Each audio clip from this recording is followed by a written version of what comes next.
Tasmania sits at the edge of the world, separated from mainland Australia by 240 kilometres of Bass Strait waters. But isolation doesn't stop at the coastline.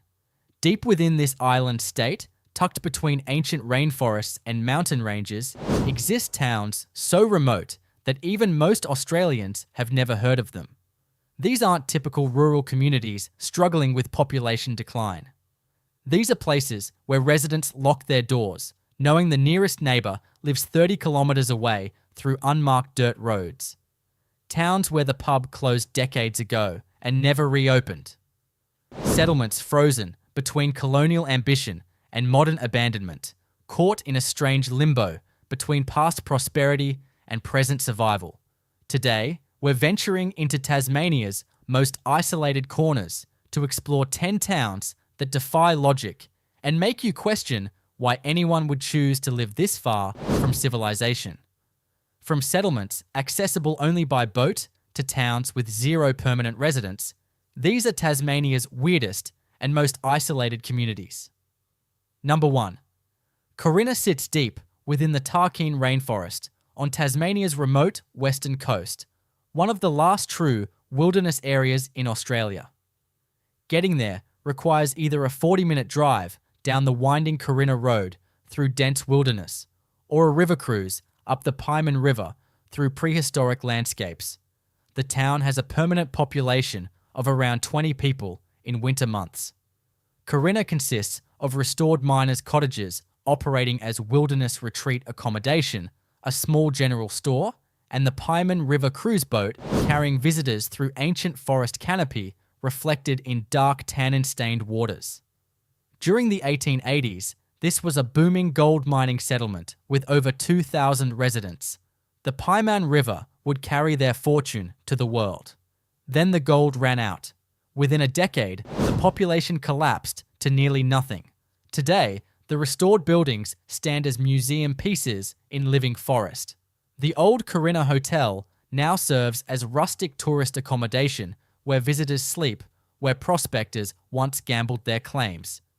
At night, darkness is absolute. No streetlights pierce the rainforest canopy. The only sounds are the Pieman River flowing past and occasional Tasmanian devil cries in the surrounding bush. Mobile phone service doesn't exist. Satellite internet provides the only connection to the outside world.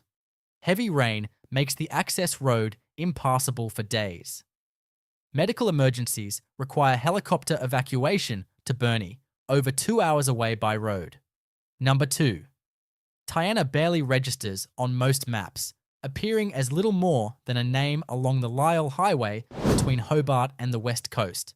The permanent population is around 15 people, though exact numbers are difficult to confirm.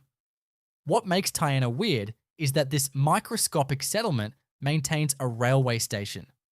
The Derwent Valley Railway Heritage Steam Train stops at Tyenna Station despite more staff working on the train than residents living in the town.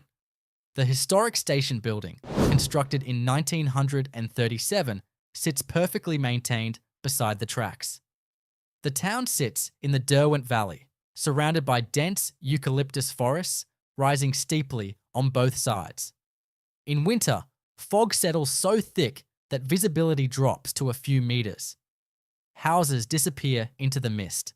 Their wood smoke the only indication anyone lives here. Tyenna exists in a demographic dead zone, too far from Hobart to be a commuter town at 90 kilometres northwest, but not remote enough to attract off-grid lifestyle seekers. The Tyenna River flows past, its waters icy cold, even in summer. During spring thaw, the river rises dramatically, occasionally cutting the town off when the bridge access floods. Number 3. Wayatinah appears on some maps and vanishes from others, a town whose very existence seems uncertain. Located in Tasmania's Central Highlands, Wayatinah was built in the 1950s to house workers constructing the Tungatina Power Station. At its peak, Wayatinah housed hundreds of workers and families with school, community hall, and shops. Then construction finished, workers left. Buildings were demolished or abandoned. Today, Wayatinah's permanent population stands at 0, but the town technically still exists. The Wayatinah General Store remains open, serving passing travellers and the handful of people living on isolated properties within 20 kilometres. The store sits alone on the highway, surrounded by empty land where streets once stood. Inside, shelves stock basic supplies, and walls display photographs of Wayatinah's glory days. Foundation slabs from demolished houses dot the landscape, concrete footprints of a vanished community. Street signs still stand at intersections where streets no longer exist. It's like walking through a town half deleted from reality. The landscape epitomizes central highland bleakness. Windswept moorland stretches in every direction, dotted with snow gums twisted by constant wind. In winter, snow blankets the area, and temperatures regularly drop below freezing. The Lyell Highway can close for days when blizzards hit. Number 4. Lottah sits in Tasmania's northeast, near the junction of Tasman and Lottah roads. The population hovers around 30 people, spread across a wide rural area, with the town centre consisting of Lottah Hall and essentially nothing else. What makes Lottah weird is its complete lack of commercial infrastructure combined with fierce community identity. No shop, no pub, no petrol station, yet the annual Lottah Sports Day draws hundreds of visitors from across the northeast, featuring traditional agricultural competitions and wood chopping. The landscape is rolling green hills, dotted with dairy farms. In summer, grass turns golden brown under hot sun. In winter, morning frost covers everything in white, and hills disappear into low clouds. Lottah's isolation is economic as much as geographic. The nearest proper town is Scottsdale, 45 kilometres north, where residents travel for all shopping and medical services. Living in Lottah means every errand requires an hour-and-a-half round trip. The community maintains Lottah Hall through volunteer labour and fundraising. The building stands as a monument to determination, people insisting their tiny scattered community deserves recognition as a place, even when all physical evidence suggests otherwise. Number 5. Ranga sits at the end of the B82 road in Tasmania's far northwest, a settlement so remote that the road simply stops there. The permanent population is fewer than 10 people. What makes Ranga weird is that it functions as both the end of civilization and a wilderness gateway. The town sits near the Tarkine edge and serves as a jumping-off point for fishermen heading to the remote Arthur River. But Ranga itself has almost nothing. A few houses, a disused school building being reclaimed by vegetation, and roads that fade into tracks leading nowhere. Dense forest presses in from all sides, vegetation thick with tree ferns and horizontal scrub. In winter, rain falls constantly, turning unpaved roads into muddy channels. The sky stays grey for weeks, and temperature rarely climbs above 10 degrees Celsius. Ranga attracts residents who specifically sought the most remote location within Tasmania. Some are artists seeking absolute solitude. Others simply found modern society incompatible with their existence. They live in homes powered by generators or solar panels, water collected from rainwater tanks. Mobile phone service is non-existent. Internet requires satellite connection. The nearest medical services are in Smithton, 90 kilometres northeast, nearly 2 hours on winding roads. Helicopter evacuation is the only option for serious medical emergencies. At night, Ranga becomes darker than most can imagine, stars emerging in impossible density. Number 6. Savage River sits in Tasmania's remote northwest, approximately 35 kilometres south of Wayatinah.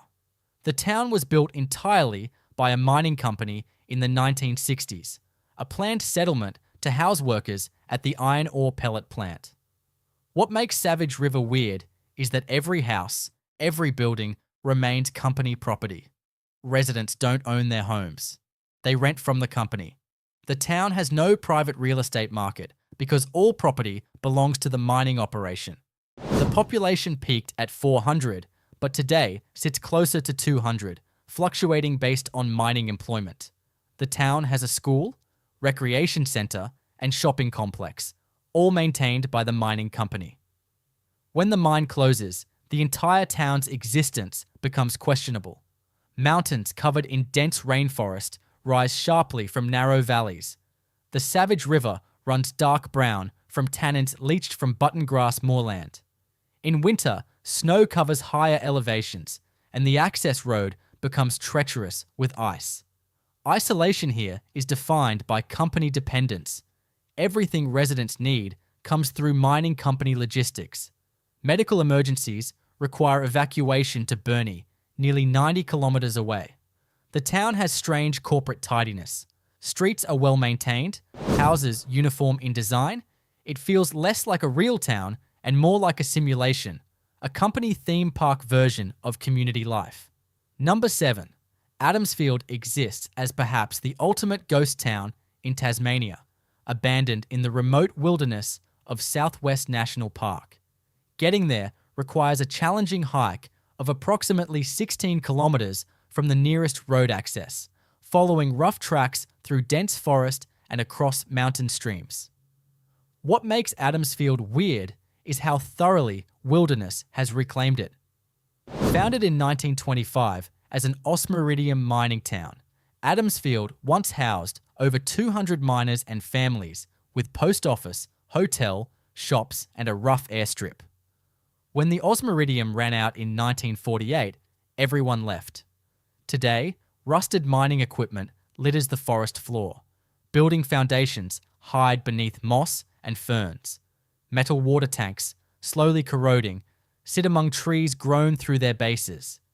The old hotel's fireplace stands intact, but no walls remain. Mountain peaks rise above the old town site, slopes covered in alpine vegetation and snow gums. In winter, snow buries everything. The remoteness is absolute. Hikers visiting Adamsfield often report not seeing another person for days. The isolation that killed Adamsfield remains its defining feature. Resupplying the mining operation became economically impossible once easily accessible or ran out. Walking through Adamsfield today feels like exploring an archaeological site from a lost civilization, yet this town died less than 80 years ago. Number 8. Bicheno technically isn't isolated by population standards, with around 1,000 permanent residents. But what makes it weird is its profound seasonal personality split. In summer, the town swells with tourists drawn by stunning coastline, the Bicheno blowhole, and nightly penguin tours.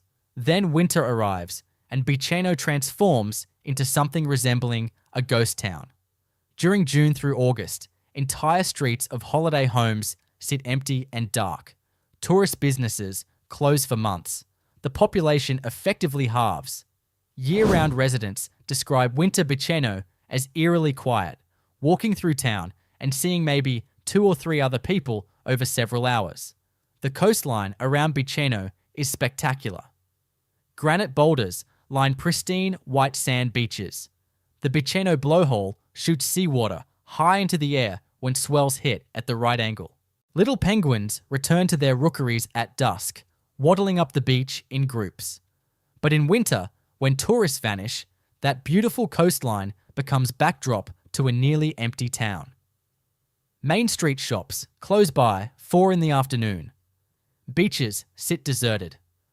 Long-term residents speak fondly of winter Bicheno, describing quiet when they reclaim their town from summer invasion. But there's underlying economic anxiety. Every winter, businesses wonder if they saved enough from summer to survive the lean months. Number 9. Strahan sits on Macquarie Harbour on Tasmania's remote west coast, and while it has a population of around 700, making it substantial by West Coast standards, its isolation is extreme. The town is surrounded by wilderness on 3 sides and the ocean on the 4th. The nearest proper city, Hobart, lies nearly 300 kilometres away via winding mountain roads that can take 5 hours to drive in good conditions, much longer when weather deteriorates. What makes Strahan weird is its stubborn survival against overwhelming odds. The West Coast has some of the harshest weather in Australia, with over 2,000 millimetres of rain annually, frequent storms rolling in off the Southern Ocean, and winter temperatures that can drop below freezing. Yet Strahan persists, now reinvented as a tourist destination after its mining and timber industries collapsed decades ago. The town clings to a narrow strip of land wedged between densely forested hills, rising steeply behind, and Macquarie Harbour's grey waters stretching before it. Gordon River cruises depart daily in summer, taking tourists deep into the wilderness to see ancient Huon pines, some over 2,000 years old, and the haunting convict ruins at Sarah Island. But winter reveals Strahan's true nature. Rain falls in relentless sheets. Wind howls off the Southern Ocean with terrifying force. The harbour churns with whitecaps. Streets empty as residents hunker down. Macquarie Harbour itself is weird, a massive body of water connected to the ocean by the notoriously dangerous Hell's Gates, a narrow channel barely 200 metres wide where harbour waters and ocean swells collide in violent confusion. The harbour earned dark fame as the location of Sarah Island, a brutal convict settlement where prisoners suffered horrific conditions in the 1820s and 30s, many dying from exposure, starvation, or flogging. Today, the island's ruins stand as grim monuments to that cruelty. Strahan's isolation is psychological as much as geographic. Residents describe feeling profoundly separated from the rest of Australia. News from the mainland feels distant and irrelevant. The focus turns inward to community and to the overwhelming presence of the wilderness surrounding them on all sides. Some residents go months without leaving the West Coast region, everything they need available within a 50-kilometre radius, content in their isolation. The town has a strange frontier quality, despite modern amenities like internet and mobile phone service. Everyone knows everyone else. Community events draw massive turnouts because entertainment options are limited. The local pub becomes a social necessity, not just a choice, the place where news travels and community bonds strengthen. Living in Strahan means accepting that you've chosen life at the edge, where nature dominates and human civilization feels like an ambitious experiment that might fail at any moment. Number 10. Derwent Bridge sits on the Lyell Highway in Tasmania's Central Highlands, a settlement so small and isolated that it barely qualifies as a town. The permanent population hovers around 30 people, most associated with the Derwent Bridge Wilderness Hotel or working in nearby tourism ventures at Lake St Clair National Park or the surrounding wilderness lodges. What makes Derwent Bridge truly weird is its location at the intersection of absolute isolation and major tourist routes. Thousands of tourists drive through annually, heading to Cradle Mountain in the north or the west coast mining towns. But almost all of them treat Derwent Bridge as nothing more than a petrol and coffee stop, a brief pause before continuing their journey. The town exists in this strange liminal space, simultaneously completely isolated from genuine community, yet constantly passed through by travellers who see it as empty space between destinations. The landscape epitomizes highland bleakness at its most extreme. Derwent Bridge sits at approximately 700 metres elevation, meaning winter brings regular snow and ice that can last for weeks.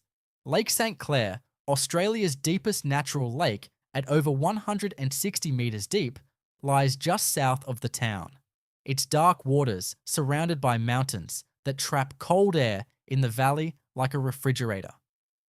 Temperatures can stay below freezing for weeks during winter cold snaps, and wind chill can make it feel far colder.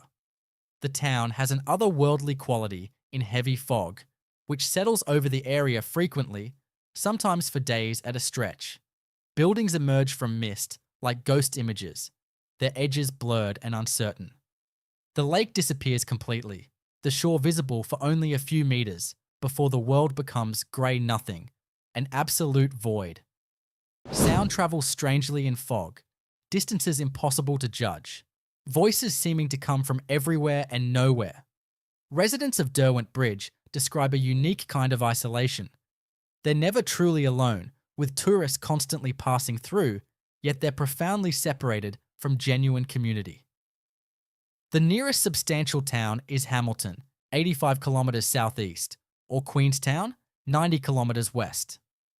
Medical services, shopping beyond basics, any genuine urban amenities require multi-hour round trips. The Derwent Bridge Wilderness Hotel serves as the town's social centre, offering accommodation, meals, and the Wilderness Gallery showcasing local art and photography. But it's also fundamentally a business serving transient tourists, not primarily a community gathering place where locals congregate. Locals sometimes describe feeling invisible, like ghosts haunting their own town, watching thousands of people pass through annually, none staying long enough to understand what living here actually means, what it costs in isolation and endurance. Winter isolation is extreme and unforgiving. When snow closes the roads, which happens multiple times each winter, Derwent Bridge can be cut off for days or even a week. Residents stockpile supplies and prepare for isolation as routine, as normal as checking the weather forecast. The cold is relentless, penetrating, the kind that seeps through walls and windows that makes your bones ache, the kind that makes you question life choices when you're scraping thick ice off your windshield in June darkness at 7 in the morning. These 10 towns represent Tasmania's extreme edge, places where isolation shapes identity and weirdness becomes normal. From Corinna's rainforest remoteness to Adamsfield's complete abandonment, from Savage River's corporate strangeness to Bicheno's seasonal personality split, these settlements challenge our assumptions about community and survival. They remind us that Tasmania, despite being part of modern Australia, still contains spaces where civilization is tentative, where nature dominates, and where choosing to stay requires a particular mindset most people don't possess. These aren't romantic visions of rural life. These are places where isolation means waiting days for medical help, where running out of supplies in winter can become life-threatening. What makes these towns truly weird isn't just their remoteness or tiny populations. It's that in an age of instant communication and global supply chains, people actively choose this life. Some were born into these communities and never left. Others arrived seeking escape from modern urban existence, trading convenience for solitude. These towns exist because individuals refuse to leave, maintaining communities against all reasonable odds. They preserve buildings no one else wants, maintain roads leading nowhere profitable, keep traditions alive that the modern world has forgotten. They are living time capsules, reminders that not everyone measures quality of life by proximity to shopping centres. Tasmania's isolation breeds these strange settlements, but also protects them.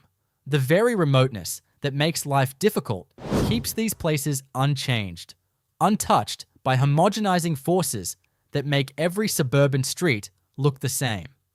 In Corinna and Ranga and Lottah, you find genuine local character, places that couldn't exist anywhere else. If you found this exploration fascinating, hit that subscribe button. We cover Australia's most remote, weird, and forgotten places, locations that make you question what it means to live at the edge of civilization. Drop a comment telling us which town surprised you most, or if you've actually visited any of them.